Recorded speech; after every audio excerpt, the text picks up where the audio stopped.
Okay, guys, I'm here to give my reviews of TLC and Roadblock Into the Line. Why have I waited this long to do these reviews? Well, because these are the two videos I wanted to do as my final videos of 2016. So, I'm waiting to the actual last day of the year to do the videos. This is about as much planning you're going to get from me sometimes. Both these will be uploaded today. They'll be back to back. And probably in the Roadblock review, I'll do a little bit of a year in review, but I don't know yet. So, let's start with TLC 2016, the SmackDown pay-per-view. Spoiler alert, I will say that all three SmackDown Pacific pay-per-views were better than all three Raw pay-per-views. So, the kickoff for TLC was Apollo Crews, American Alpha, and the Hype Bros versus Kurt Hawkins, the Vaudevillains, and the Ascension. I didn't rate that match because I don't count the kickoff matches into the main show card, but I will talk about them. So on the main show opened with the SmackDown Tag Team Championship. Heath, Slater, and Rhyno versus the Wyatt family of Randy Orton and Bray Wyatt. An okay match. Could have been better if it was longer, but not a bad match. The Wyatt family wins when Bray pushes Rhyno from Sif-Sagale into an RKO, and the Wyatts win the tag titles. They've since lost them, which was kind of a shame, but you know what you're going to do. But yeah, 1.5 stars there. So then we have a no disqualification match. Nikki Bella versus Carmella. Okay match. Again, could have been better if given more time, but 2 stars. There was a nice spot where Nikki did her little enziguri from the corner off from the barricade. That was nice. Nikki Bella wins with the Rack Attack 2.0, and then Carmella says that Natalya attacked her at Nikki at Survivor Series, which has ended up coming true as much as I really wish I would have gone for something more creative. But 2 stars. So then we get the really good part of this show. Starting with the ladder match for the WWE Intercontinental Championship, The Miz versus Dolph Ziggler. A 4.5 star ladder match that has some really interesting spots to it.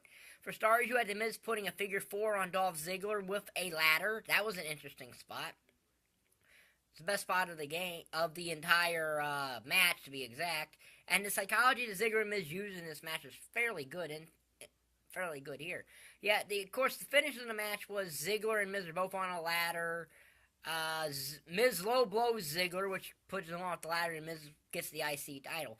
I would have preferred a non-low blow. I mean, I know generally you technically can't cheat in a ladder match, and that's not my complaint. I just would have preferred a non-low blow, like Miz just punches Ziggler off the ladder. If he would have done that instead of the low blow, then I would have given a 5-star thing. I'm very finicky when it comes to 5 stars, and yeah. But still, the best match of the night was Miz and Ziggler. They are obviously quickly becoming 2 of the new SmackDown 6, along with Dean Ambrose and AJ Styles. I don't know the other 2 yet, but we're definitely making the SmackDown 6 here.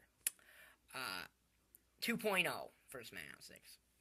So then we had the best chair match in the entire history of the chair matches at this event. Baron Corbin versus Kalisto versus Baron Corbin. These 2 guys did more of a chair than I've ever seen anyone do. There was a spot where Kalisto was going for a suicide dive outside, and Corbin caught him with a deep 6. That was a good spot. Then there's this thing where Kalisto's jumping off the top rope, and Corbin gives him a double clothesline. He gives him a clothesline with the chair, and then he gives Kalisto the ends of days onto several chairs. Yeah, this is actually a very entertaining match, and I didn't even think it'd be that. So, yeah. 3 stars. Thoroughly enjoyed this match. So then we get the table match for the SmackDown Women's Championship. I would have actually preferred this to be a ladder match, since they haven't had a women's ladder match on the main roster, and you would have given Becky and Alexa a chance to have the history moment thing that you gave Charlotte and Sasha on Raw. But Becky Lynch versus Alexa Bliss, okay, very good table match here. Although I don't think this needed to be a table match. Like I said, I think a ladder match would have worked, or a disqualification match would have worked. You could have made Nikki Carmella if you had to be the table match, but I think Becky and Alexa could have done more if it wasn't a table match. But what we got was it was a good match. There was a thing where Becky did a disarmer through like part of the table, which was a nice spot, but the finish comes, Becky's on the apron, there's a table right by ringside, and Alexa powerbombs through the table, wins the match. 4 stars. Yeah, very good match. Do I think Alexa Bliss should have became the women's champion? Probably. I do find it odd, though, that both Becky and Alexa have held the title more than all 3 times Sasha Banks has held this title. Both their title reigns combined are more than Sasha Banks' 3 over on Raw. So then we get the main event, the TLC match for the WWE Championship. It was the WWE World Championship, it's the WWE Championship again. They can't seem to make their mind up. But it's AJ Styles versus Dean Ambrose, 4 stars.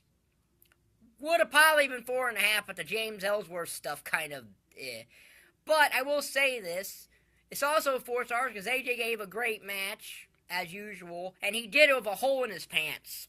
Oh, yeah.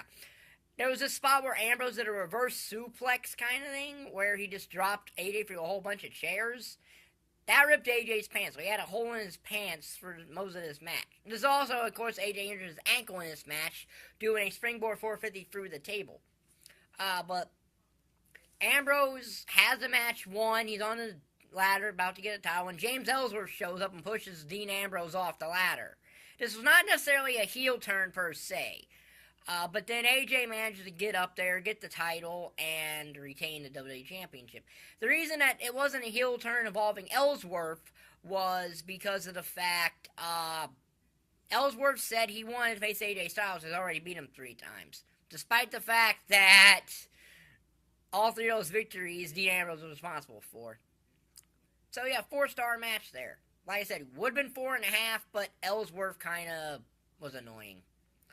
So, yeah. So, that means this show gets a 19 out of 30. So, it's almost at 2/3 of its star rating. Which means this is a solid B-plus show. And spoiler, better than Roadblock, which I'll be up with later today, right?